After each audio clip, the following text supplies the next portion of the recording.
Okay, there we go. So welcome everyone to, I think it's day 9. Is it day 9, Michael, for 100 days of hacking? Hope I'm getting it right.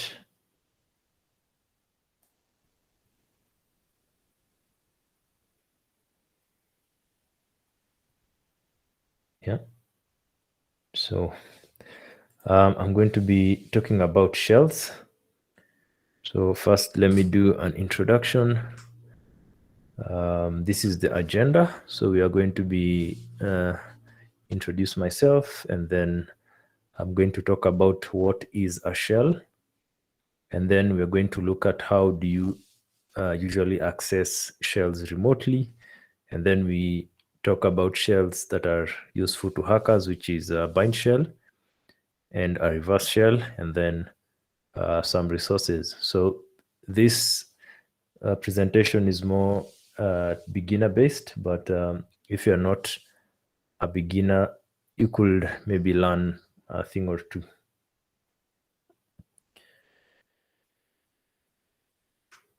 So who am I? My name is Michael Ikua.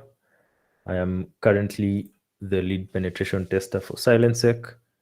I am also an offensive security consultant to Cyber Rangers, so the platform that is supporting our lab today. I play CTFs with Team Freaks, and I'm also an OSCP holder. So what I cover in this session, I know a fair amount about. So let's begin. What is a shell? So according to Wikipedia, a shell is a computer program which exposes operating system services to a human user or other programs. So it is called a shell because it is the outermost area of the operating system, which is the one exposed to the end users. So this will bring about all the, this explanation will make sense as we continue interacting with the lab and play around with the shells.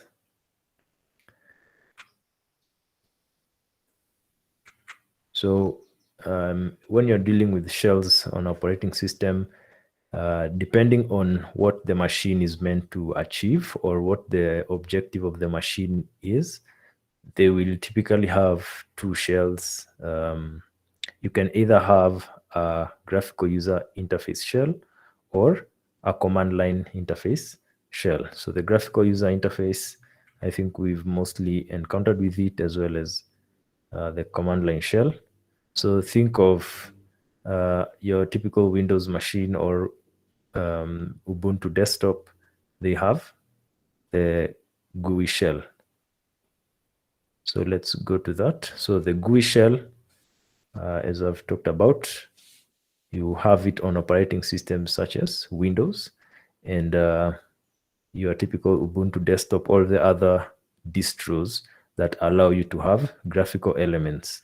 So they expose the OS functionality via graphical elements like the windows, the tabs, mouse cursor. And this is mostly your day-to-day end user systems like your laptops, Windows operating system, and so on. So this is where you, I think 100% will have a GUI shell. I don't think there's anyone who will install a fully command line shell on their laptop unless you are a very super user. So when you have a GUI shell, inside that GUI shell, they also provide the functionality of a CLI shell. And this is always via some sort of terminal emulator. So say, for example, you have Ubuntu, for example, or in my case, I'm using Kali Linux. So let me minimize this. So my terminal emulator would be the GNOME terminal, which I have here. So this is the GNOME terminal, which now is considered to be a terminal emulator. So by default, you don't have any way of accessing the CLI shell, because the operating system that I have is an operating system with a GUI shell. So they have to have some sort of emulator built in to access the CLI shell. And then, of course, on Windows, you have things like Windows Terminal, CMDER. These are the terminal emulator programs you will encounter on Windows. And then on Linux, now we have Mate, Xterm. I think if you're dealing with Mac OS, you have something like Item. So let's switch that to presentation. So that's basics of the GUI shell. So CLI shell, this is a command line interface. So it's text-based that will allow you to supply commands to the operating system, but this is only provided via text. So you can't use a mouse. You can only use your keyboard shortcuts and so on, which when we jump into the lab, we'll see this. And now the CLI shell is what you encounter on server operating systems. So things like the Ubuntu server, a Red Hat machine, they will have CLI shell. So let's switch to our Cyber Ranges lab. See, a good number of us have successfully joined. So I'm going to start this. So in this case, it's a very bare minimum lab, which will only allow us to gain access to the virtual machines that we need to look through this session. So it should be started. So you should be able to click on start and follow along.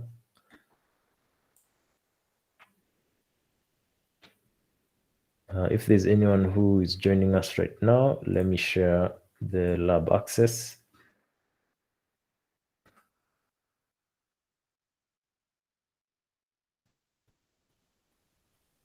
Okay, pasted the lab access, so you should be able to join in. Let me zoom in a tiny bit, but it doesn't look too small.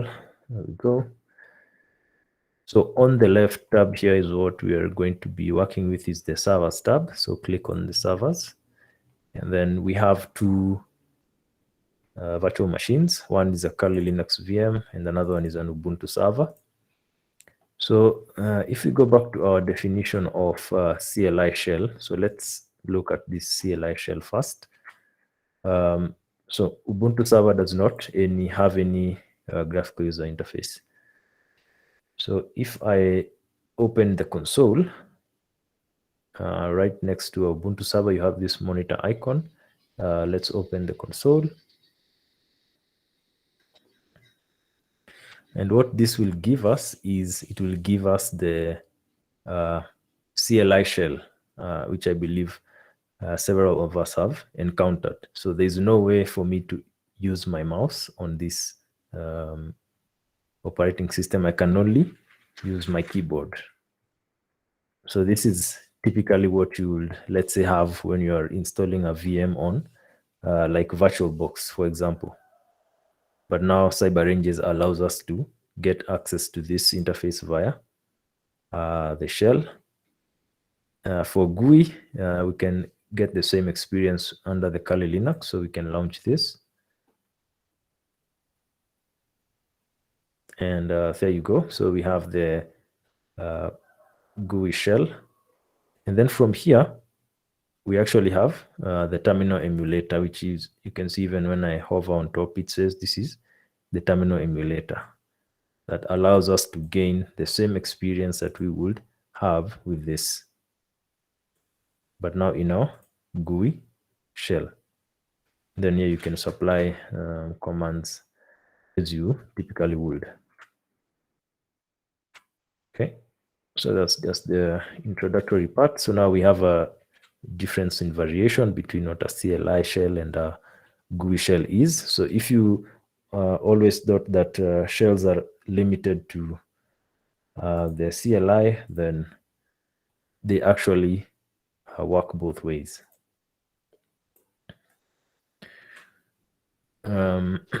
Now, some more explanation. This is the only way that earlier systems, this is actually CLI shell was the earliest shell that was available on the earlier versions of operating systems such as MS-DOS. But we have seen that even in GUI operating systems, we have the terminal emulators. So now let's get to programs. So inside the CLI shell, we have CLI programs that have different syntaxes when it comes to providing commands to the operating system. So think of things like if you're dealing with Linux, think of bash, think of sh, think of here Z shell, ksh, fish, and their varieties. So we have the different CLI programs, and depending on which one you're more comfortable using, you can customize your operating system. Say, for example, in this case, the shell that is running on the Kali terminal emulator would be, let's see if I do, is it 0? Let's see. Yeah. So there's a variable on the terminal that gives us what CLI program is running. In this case, it's the Z shell. Let's try accessing Ubuntu server. So for us to do this, under here we have the credentials. So I'm going to give the username Ubuntu and the password of password. Let's do this.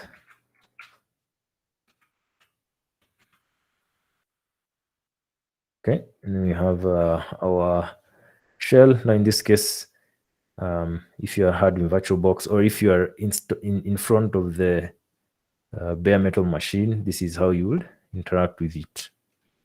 If I do the same thing I did on the other machine, echo 0, in this case we are dealing with bash. So we have different CLI programs. For Windows, we have only two, CMD and PowerShell, unless there's a different one that I'm not aware of. I only know of CMD and PowerShell. These are the programs you would interact with when giving shell commands to the operating system. And they, of course, vary in the syntax. So PowerShell is the more .NET based shell. Okay, now that we have that basic level understanding of shells, now we also have how do you access shells remotely. So think of your workstation. Because you have physical access to it, you don't need any sort of remote access, because it's as easy as being right in front of it. But if you're a sysadmin and you have multiple servers, it's not that straightforward. You can't just be in front of that system to access the shell. So if I have, let's say, 10 servers, you wouldn't expect me to, every time I need to administer it, go to the data center, launch my shell, which would now, in this case, be this one. That is not a use case that makes sense. So now you have remote access, which is now for conveniency. And we have multiple protocols that support this, which a few of us, of course, have interacted with. We have RDP, where it allows you to access the shell through a remote protocol. And then you can have it as if it's right in front of you. We have VNC. And then the most common ones, CLI is SSH. And then we have also WinRM for Windows and Telnet. But this one is one of those ones that are insecure and wouldn't expect to be used. So if we switch to our VMs over here, so we have, in this case, we are interacting with them as if we are right in front of the machine. But what about if we wanted remote access? In this case, we have SSH for both. So for the Ubuntu server, I can launch SSH. Now in this case, SSH is connecting to this one remotely through the network. And here we have our session. It's what I would prefer to use because it's more, it has like a better UI and stuff. So you see, we have two ways. If you are in front of it, or SSH session, same thing for Kali Linux. If you wanted to, you would access it over SSH as well. And in other cases, you can also have VNC to remotely access the GUI shell. So these are a few of the capabilities we are provided through CyberRange's lab. So now that we've seen a few ways we can access it remotely, let's get to the important bit of our session, which is shells for hackers. So when you're performing your hacking, 98% of the time, this is just my opinion. It could be different for other hackers, but for me, 98% when you're interacting with systems, you would typically deal with them on a remote CLI shell. Now, the remote CLI shell, in this case, it could be legitimate access through one of our protocols, which is SSH, or it can be through some sort of an exploit. So you perform an exploit, and this exploit ends up providing you with some sort of a shell, which in this case now is the CLI that you have access to. And then you can run commands as if you are having direct access to that machine. Typically, you have two options when you're dealing with shells. You either have a bind shell or a reverse shell.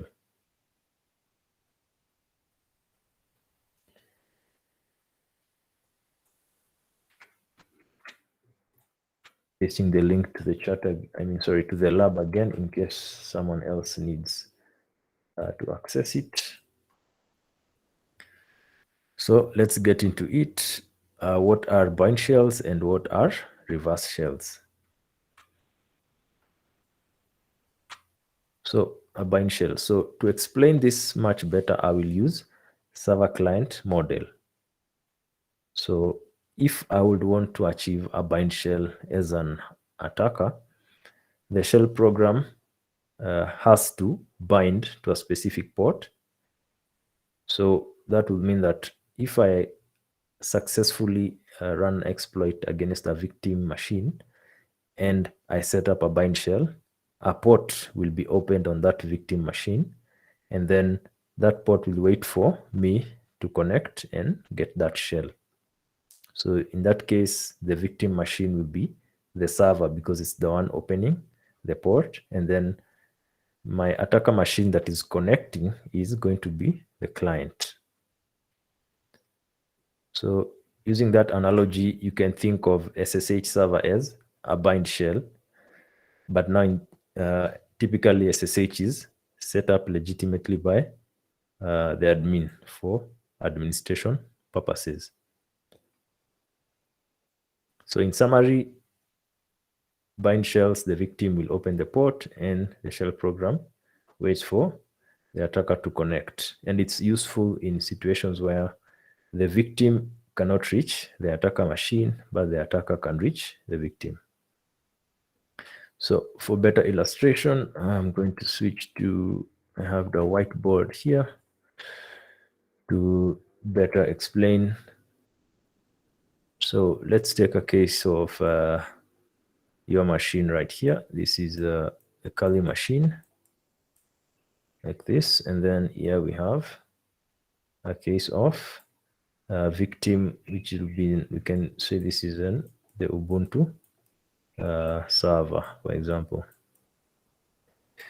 So myself as a Kali user, I'm typically inside my internal network. So if I'm losing my laptop, I'm in an internal network, my IP address will be 192.168 something, something, something.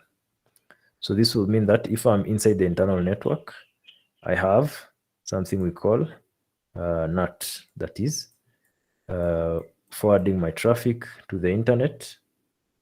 And then here we have the Ubuntu server, which is, let's give an example, is abc.com, for example. And then so me, the hacker here, inside my home network, I perform an exploit against the Ubuntu server. And then I want to get shell access to this. So how do I do that? So we know we have SSH here, but because I don't have SSH access, because this is legitimate, I need credentials, I need some sort of way of having that me from a Kali machine can access the Ubuntu server. So what I will do easily is I'll just set up a bind shell, maybe on port, maybe 333, for example. And then once that is open, I just connect there and I get my shell here. So you can see we'll cover reverse shells next, but you can see that reverse shell in this case impossible to work because I am behind a NAT or some sort of maybe firewall. Think about maybe we have a firewall here in my internal network. So we have some NATing or firewall. So there's no way for this abc.com, which is now on the internet, to reach my attacker machine, which is inside my home network. So unless I do some additional configurations like port forwarding and open the port here, which is not always easy for everyone, especially in our local setups, it's not the most easiest to achieve. So if you are doing malicious activities, you would set up a bind shell, then connect to it.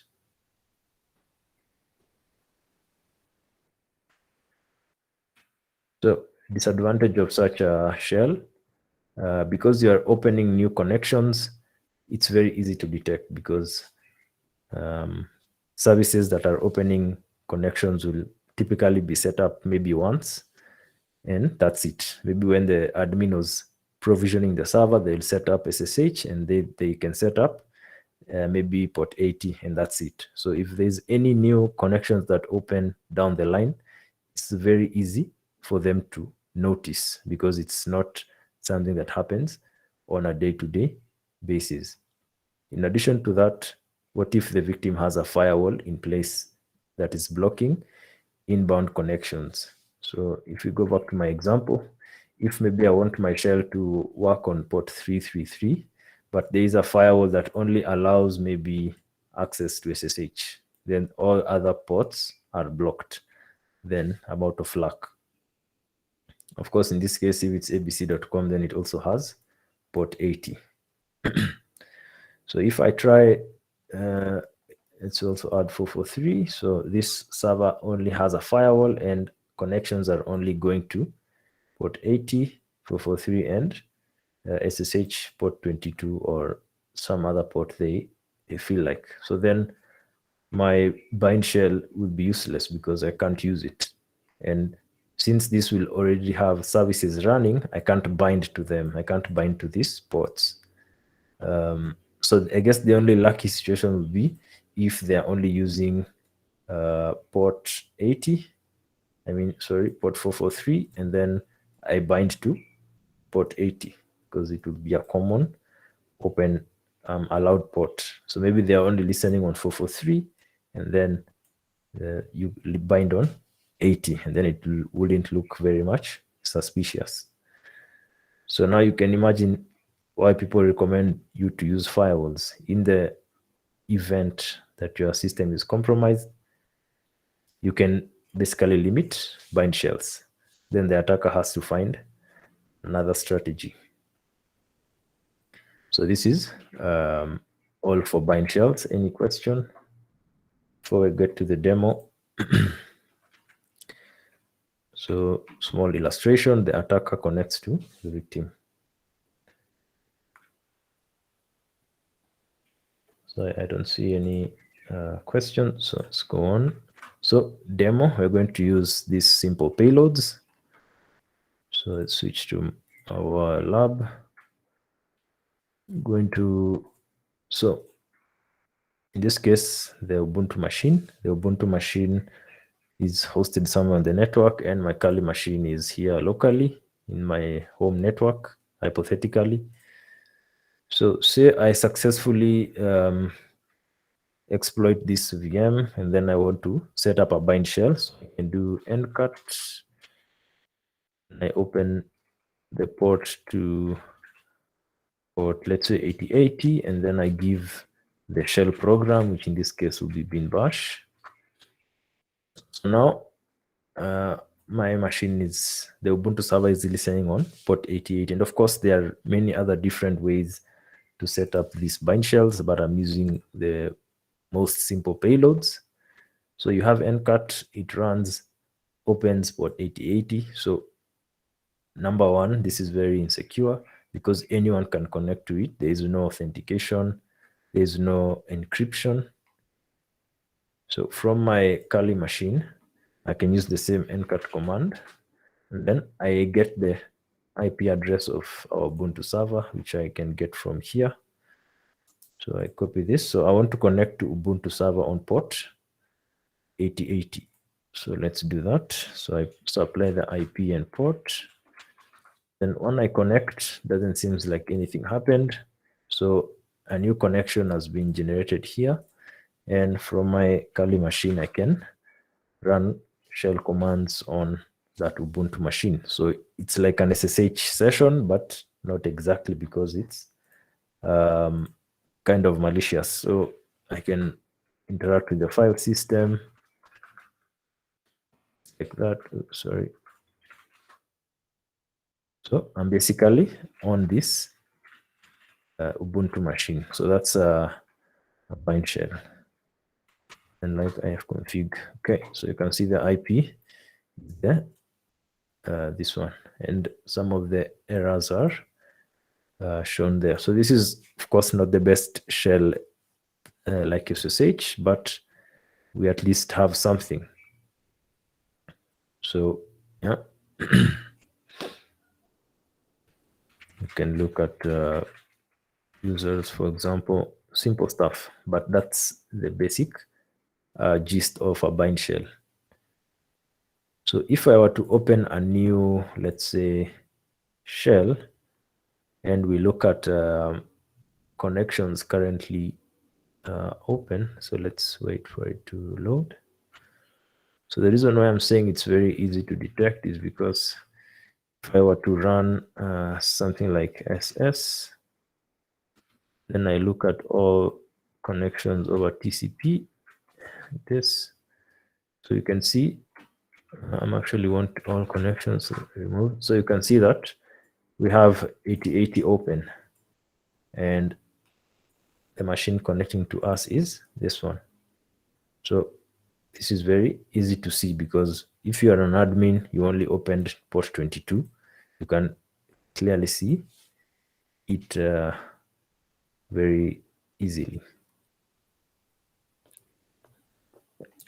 And that's all for bind shell. So let's go to, yeah, so you can also use socket to do it, but you get the same result. So we can try it. So I do this. So you can see it opens a connection on 8080 and then provides the shell program. Anyone who connects there will basically have a shell. So let's do the same. So I can close out of this. We paste the command. So now the port is open. If we do the same here, you can see we have the port listening. Then from my Kali machine, I can do the same thing. I connect to it.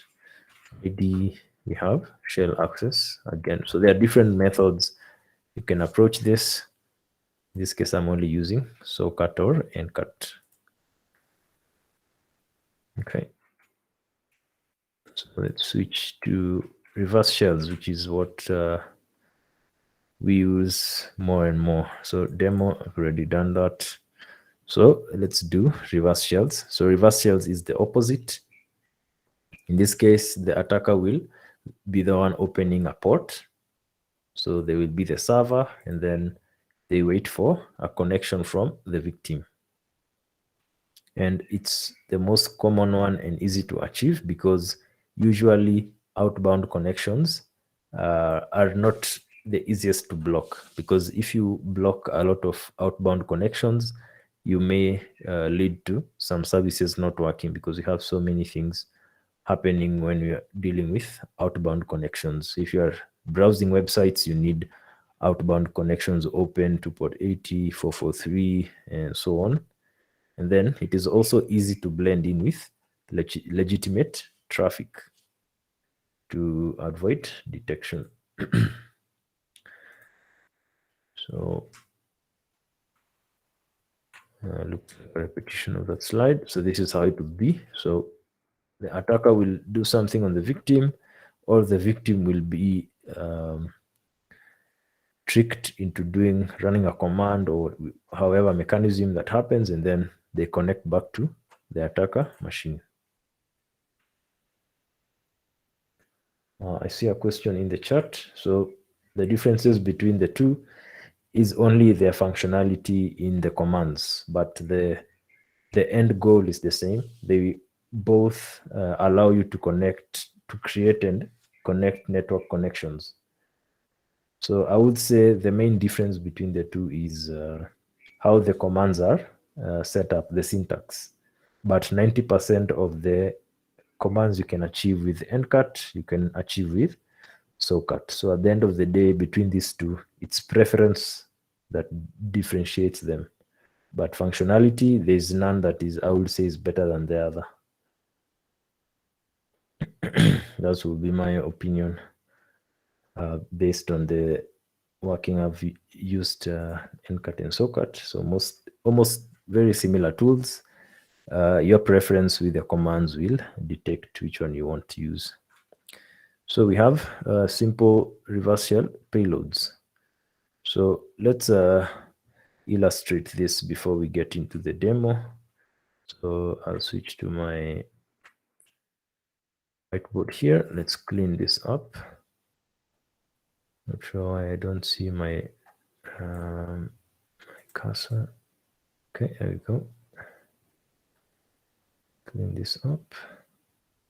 Like so. Okay, so in the context of a reverse shell, so we do this. So this is my Kali machine. And then, of course, we have a victim. So now in this case, a victim can be anything, can also be an Ubuntu machine.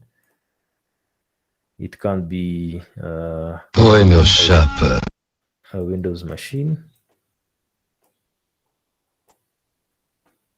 Had a bit of interruptions. I'm not sure what was that.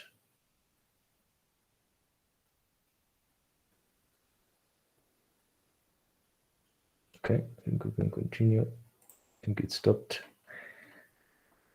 Let me check my settings just in case. Okay, I've disabled the microphone just that we don't encounter any interruptions. So just interact with me in the chat. Okay, so think of it as we have our attacker machine, you have the Ubuntu and Windows, presumably. So reverse shells are usually when the victim now cannot reach. When the attacker cannot reach the victim, but the victim can reach the attacker. So in this case, the victim is done inside an internal network, for example. So there's some sort of NAT or firewall. So like this. So if the victim is inside the internal network, the Kali machine cannot go to them directly. So the attacker has to find a way to get the victim to connect back. So the attacker will find a way. In this case, the usual situations is usually maldocs, or however way, maybe a phishing link. So send a link to the victim, because these delivery mechanisms are allowed through emails. So if the delivery mechanism is allowed, an email will get to the victim. The victim is strict into doing something, executing a command, executing an executable. Of course, there are many different ways. You can host an exe somewhere and pretend that it's a legitimate one, like people who download pirated software, things like those.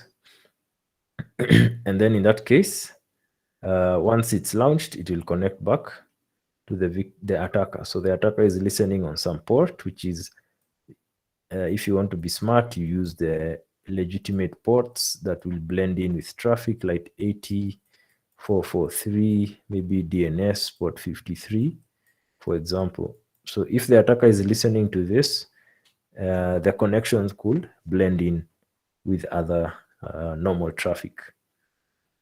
And that's a reverse shell. Of course, you can also do this if the victim is on the internet. If the victim is on the internet, like this machine, you can attack it directly and get a reverse shell that still applies. So what the attacker just needs is usually a public IP or a routable address. So a routable address, basically a system that the victim can easily reach. So that's why when you are, let's say, playing CTFs, you usually see people getting VPS. You see guys getting VPS, or you can use a tool by the name, forgetting the name, that we use for connections. Okay, I just blanked out on the name, but if I remember, I don't know if there's anyone who knows what I'm trying to say. The tool that allows you to get a public URL. Blanking out of the name. Anyway, if I remember it, I'll mention it. But you can just run the utility, gives you a URL that is publicly accessible, and then it will proxy everything back to your internal machine. Let me see if there's anyone in the chat who can help me with the name I'm looking for.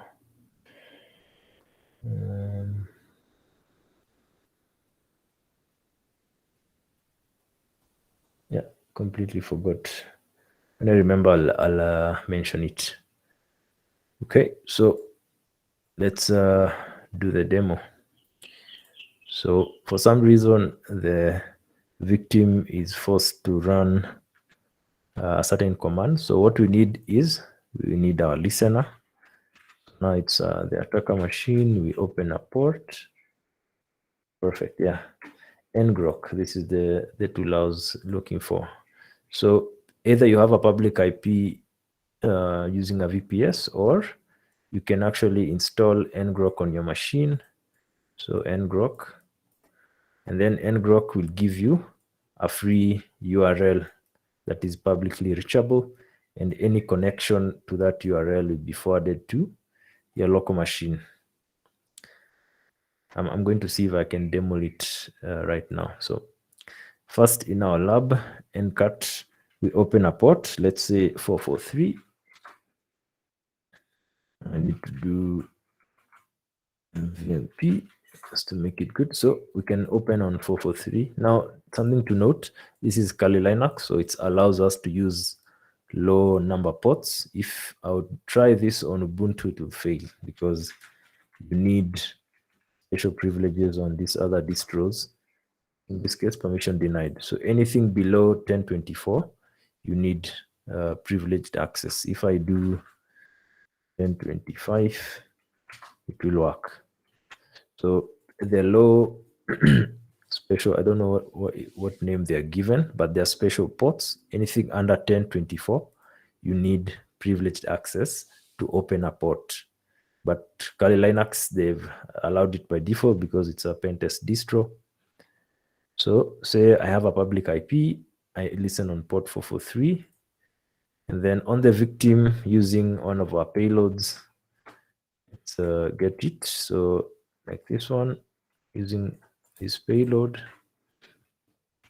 I can connect back to the victim. I've opened port 443, and then the IP address of the Kali machine is 10. 125.10. So that means that it will connect here and then bring me a shell. So end cut like that. So I can run it. Nothing looks to be happening. Here we get a connection. And again, we have shell commands on the victim. And then if we look at this other shell, we look at the running connections. You can see that the remote connection is 443, which if it was a normal system, you would have a million of this. So if I do the same thing on my machine, fs-atn, see we have so many of them. And if I remove this, they switch to domains. So you can see so many IPs. So how do you determine between these ones which one is a malicious one? It wouldn't be as easy. And now this is Linux. Think of Windows, where they are constantly connecting to Microsoft and so on. So many are traffic to sift through. So it is much easier to blend in with a reverse shell than the bind. So that's an example. We are good. We can try another one that does not need additional software. In this case, NCAT or netcat the admin can remove the tools. In this case, of course, netcat is not default, but we have netcat that comes by default in Ubuntu. And we also have bash. So let's try this one for bash. So I'll copy this, open my listener again, paste that in, change the IP address, 125. Then once I do this, see 443, and I should get a connection to my Kali instance. Okay, yeah, there we go. You can even see now it looks like an SSH session. And is much nicer than the netcat one because it gives us a good prompt. So the bash one, this is inbuilt and it works. So there are many of those payloads. In my resources, I've shared those payloads. I see a message in the chat below standard ports. Yeah, so standard ports, yeah, standard port is 443 for HTTPS. And then things like 80, DNS 53 and stuff. But also what I meant was let's see, and exit out of this. So what I meant was any port between 1024, you can't open, you can't listen if you're not privileged. So I don't think they're considered standard. They're just, I don't know the specific name. Because if you have 999, it's not a standard port, but it's below this. Anyway, I think I'm getting to the end. We've done the demo. So let me try ngrok. Don't know if I have it installed. Let's see. Yep, I do. So ngrok, I can open a listener, HTTP 80. Then now what I can do is I can open a listener on the 80 like this. And then now all I need to do is get a victim to connect to this URL. But in this case, it's over HTTP, so I need to fix it. Do TCP. Because HTTP will not allow the usual connections. So there we go. So if anyone is feeling generous to connect to this and send me a reverse shell, it's up to you. But let's see if there any service I can run on the internet that will connect to me. Our cyber ranges did not allow us because we don't have internet access. We don't have internet access on this one. But I can do this on my browser. Let's see. Okay, something already connected. Weird. Let's see. Maybe some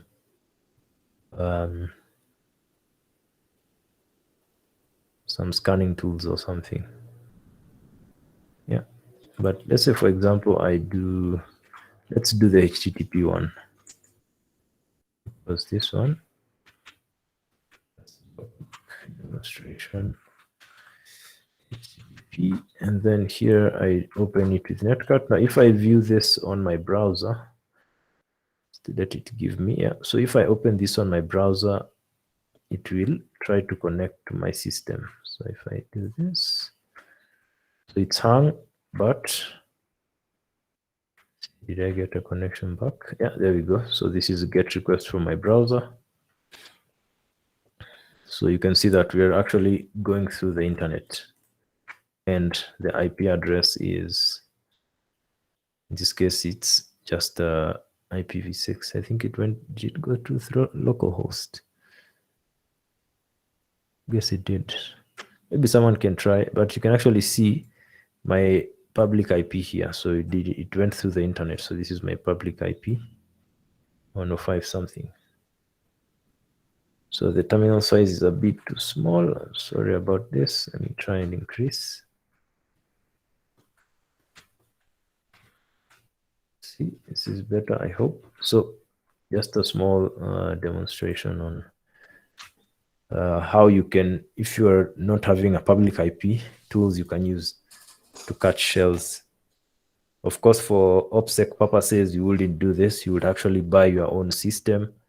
But in a situation where maybe you're doing a CTF and you don't care about there's no legal implications, or you're not trying to hide your tracks, you can use this. Because ngrok, for you to use it, typically you'll need to use, you need to create an account, which you can see there. So for CTF things, reverse shells, this is enough. Yeah, and I think I got to the end of my presentation. Some resources. You want to learn about Netcat, my blog is there. A lot of payload, all the things, reverse shells. So there are so many reverse shell payloads. If I open this URL, seems to be messed up. Let me copy it again. So if you go, you can see that all these tools allow us to get some shell in some sort of way. So if you have Python installed, you can get a shell from that. If you have C, so many alternatives. If the victim machine is blocking things like Netcat, so you can do a variety of things. We also have Metapreter, which is from Metasploit, which is one of the nicer ones. I haven't covered that. In case someone is curious about it, we can cover the Metasploit payloads. But for our session, we are only looking at the simple command line payloads that you can run for testing. Yeah. So I think I've gotten to the end. Any questions? Yes, I have a question. Sure. So when it comes to the shells, yeah, there are some people who, I've noticed that there are some people who create reverse shells that are authenticated using SSH keys and usernames and passwords. Yeah, that will definitely be the best way to go about it, because these simple shells over here are easy. I mean, they are open. There's no sort of authentication. There's no restriction. So it depends on the method you go with. So the best one, I think, will be something like a Metapreter session. Yeah, go on. So if you wanted persistence on a server or a target, and you wanted to ensure that when you send the shell, it's as light as possible, but the functionality, for example, the functions can be broad. What would you advise? I think for that, it will now get into the advanced stage of generating payloads, which is now tied to, let's say, the command and control platform you use. So we typically you would have the most basic one, that is Metasploit, which of course is tied to the IP address and also the signature that was used to create it. So if you use a certain Metapreter payload, it will be tied to where it was generated from. So it won't just open the shell to anyone. It needs the specific IP that you have in control. That's why number one, bind shell is not good. So because even though maybe you can have some authentication in there, there's very minimal control you have over a bind shell, unless you are installing an SSH, maybe standalone service to act as a bind shell. For say reverse shell, in your case, you can look at this new, let's say C2 platforms that support generation of more complex and lightweight payloads. So of course, if you're dealing with Windows, things like the Covenant and I know there's one that I was looking into recently called Slither. So this would give you some very nice lightweight payloads, and they will not just be accessible by anyone because of how they encrypt the payload, because it needs to, let's say, do some decryption before it can connect. So things like that. And then you have other platforms like Cobalt Strike, which are more not open source. But yeah, this will be the platforms to use. Otherwise, if you want to do simple tests, because something like Netcat, you don't need a C2 for Netcat. It's standalone. You can run it as is. But now for the more additional use cases that you've mentioned, I would look into C2 frameworks. Yeah, that would be my answer. Okay, the final question. Sure. That I have. So when it comes to shells, for example, you inject it into a process. Yeah. And in your example, you've demonstrated that you've used port 4, is it 443? Yeah. So which is a common port used for SSL certificate HTTPS, transfer. yeah. Yeah. When I want to use it, how would I go about if I wanted to ensure that the shell connects to that port, but it doesn't interfere with other services that might require access to that port, for example, the browser? So let me see if I get you correct. This is first of all in a situation for a reverse shell. Yes. Because if it's a bind shell, you can't bind to that port unless it's not in use. So you're saying, say for example, I have port 443, and then I open I want to get a shell, and also if someone visits that port, they can browse. If I'm getting it correct. Like this. For example, when somebody is using the target machine. Okay, so the target machine, which is this, yeah. Yeah, now when they're browsing, the shell can either stop or hold, release the port, and then once the port is idle, it can try to reconnect back. Okay, so let's do it practically. So let's assume this is the victim. So this is the victim, and then let's say the Ubuntu server is the attacker, right? So I need the Ubuntu shell. Yeah, so let the Ubuntu shell opens it on 3, for example. This. Okay, of course I need to get shell access. I mean, privileged, I mean. Give it a second to allow me to provide the password. Okay, didn't need. So this is the attacker machine, which has the listener. Then we have curly here, which is the victim. So we give it the payload, which will be injected in some way, shape, or form. It could be an exploit. It could be a victim being tricked. 3, like this. So exploit is successful. Where is it? Here we go. So I have a shell on our victim ID. Let's see.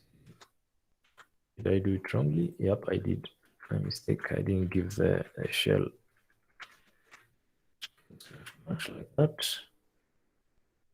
Okay, so you're saying, so we have the, I'm doing wrong, 443. Okay, it wasn't open yet. Okay, so now we have our shell open, right? The attacker has access. So you're asking, how can this be maintained and the user still continues to use the browser? Exactly. Is that correct? Okay, so to answer your question, number one, the way networking works on Linux is that when the system is creating new connections, it will always use new ports for each connection. So let me open a new tab. So if we do ss-a for TCP, so we see from our local machine to the attacker machine, in this case, which you can see is now looked at as HTTPS, always the system will always initiate connections from different ports.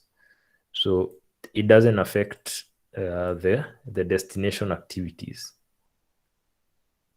because that's how the Linux, or I believe even Windows, do it. So you'll find ports over, I think, is it 40,000? Someone can correct me if I'm wrong, but these very high ports will be used as the initial connection point, such that whatever is happening on this other end will not be interrupted unless I come and kill this process. So if I kill this process, then that connection will be disabled, but otherwise I will still be able to connect to other systems on port 443.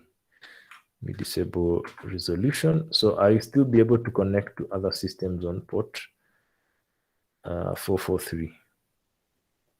Yeah.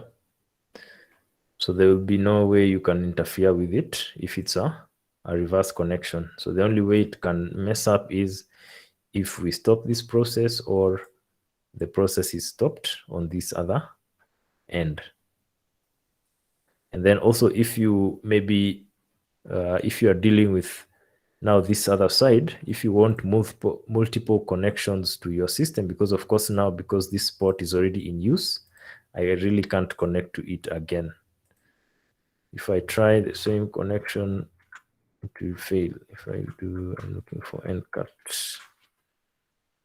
dash 192.168.125.20. If I try to connect to that and I give it a shell, it will not allow because this connection was already in use. So the way you can do it is set up a more flexible service, because Netcat is very basic. It won't handle multiple connections at a time. But if you have a better, now what we're talking about, C2 infrastructure that can keep the port open over time, it can capture connections and still get new ones, then that is much, much useful in case of things like Metasploit, where you can have a listener waiting for a connection without it being interrupted. So I hope this helps. Yeah, I kind of got lost kidogo, lakini I'll catch up. Apologies if I lost you, but the point is the way networking works on systems, the destination port cannot be impacted just because you have multiple existing connections. That's the bottom line of your question. So if I have one connection to 443, I can connect to other 443s if I like. There will not be any disruption. Yeah. Awesome, thanks. Okay, I see a question. When using the shell, you're not able to issue Control C. Are you talking about which shells? Is it this one, or when you have a reverse shell? Will you please clarify?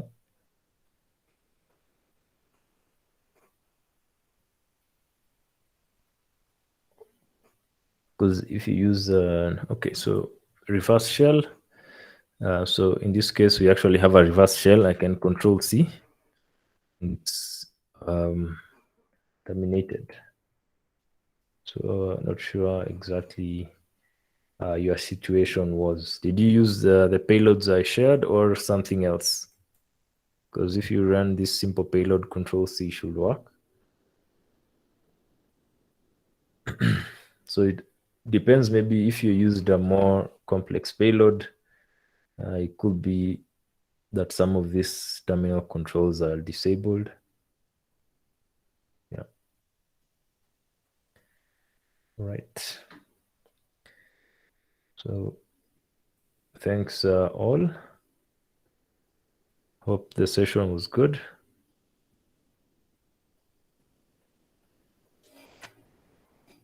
And I can give it back to the host to close us off. I don't know, should I stop the recording right now, Mike, or keep it running?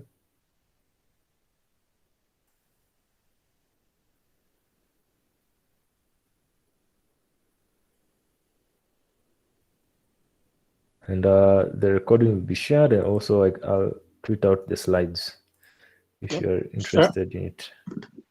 Yeah, I'm saying, let's give guys 10 seconds for anyone to ask. If nobody asks within the 10 seconds, you can stop recording. Sounds good. So anyone with a question or maybe even a comment or something cool you want to share?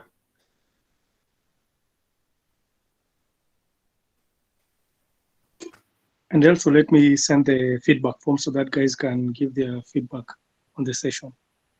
Sounds good. Okay. So I'll share out my slides if anyone is interested in reading them.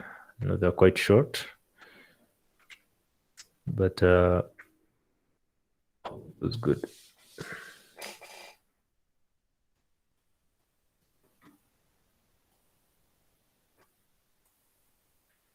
Awesome. I appreciate your feedback, and hopefully we'll see each other in another session where I talk about much more fun stuff than this was. I think quite easy for introductories. For anyone who doesn't know the differences between a reverse shell and a bind shell. Okay, so I'll give it back to Mike. Thank you for having me. Stop presenting.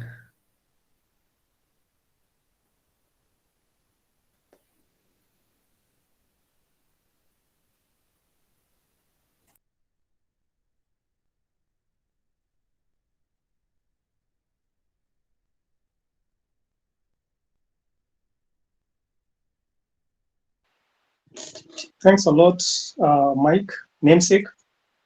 We have learned a lot. I have learned a lot. And I do appreciate you taking your time off to educate us on shells. I hope we'll have more sessions from you because some of the things that you have done, we'd really love to get some insights from you and also learn more from you going forward. We appreciate the session, and guys who have attended the sessions, we do appreciate your time taking, you guys taking off time so that you can be able to learn from us and from Mike Ikua. And since Mike is one of the legends that I know of who has done a very difficult course called the OSCP, and people who know that course know it's not a joke. He will be able to guide us through or guide anyone who's interested in taking that course on how to revise, how to learn from the course, and also how to excel in that course when it comes to taking the exams. So there's the feedback form. I've sent it over the chat. Please, guys, take time and fill in the form. Give your opinions. We'd really love your opinions on your feedback on the sessions and in the coming future of what you guys might want to learn. And for there, like Mike Ikua to end the session, because he was the one who took over the session and he was the one who championed this session today. Mike Ikua, over to you. You have the final word. Thank you, Mike. So closing off, I'll be sharing my slides on my Twitter if you want to have a look at them. And the lab is available by CyberRanges for, I think, about 2 more hours. So you can play with the payloads. You don't need any local systems to do this. And we see you in the next session, hopefully soon. So stopping the recording and have a nice evening.